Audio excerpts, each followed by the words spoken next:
ఉపద్ధసుత్తలో స్నేహం గురించి బుద్ధుడు ఏం చెప్పారో ఈరోజు క్లుప్తంగా చూద్దాం. ఇది బౌద్ధ గ్రంథాలలోంచి వచ్చిన ఒక చాలా ముఖ్యమైన సంభాషణ అన్నమాట. బుద్ధుడికి ఆయన ప్రియ శిష్యుడైన ఆనందుడికి మధ్య జరిగింది.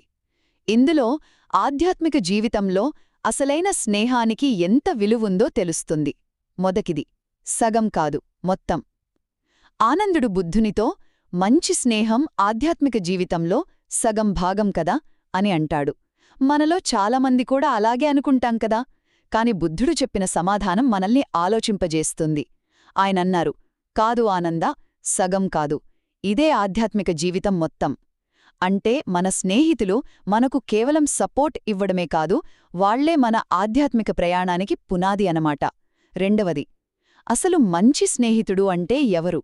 ఈ సుత్త ప్రకారం మంచి స్నేహితుడు అంటే మనతో సరదాగా ఉండే వ్యక్తి మాత్రమే కాదు.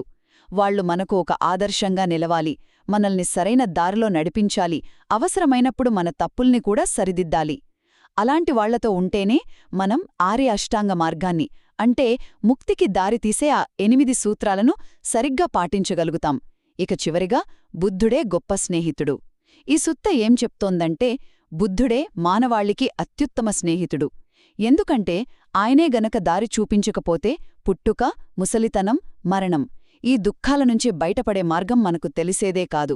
ఆయనపై నమ్మకం ఉంచడం వల్లే విముక్తి సాధ్యమని ఈ సంభాషణ మనకు స్పష్టం చేస్తోంది. కాబట్టి ఈ బోధన మనకు చెప్పేదేంటంటే, మన ఆధ్యాత్మిక ప్రయాణం ఒంటరిగా చేసేది కాదు, అది మనం ఎంచుకునే స్నేహితులపైనే పూర్తిగా ఆధారపడి ఉంటుంది.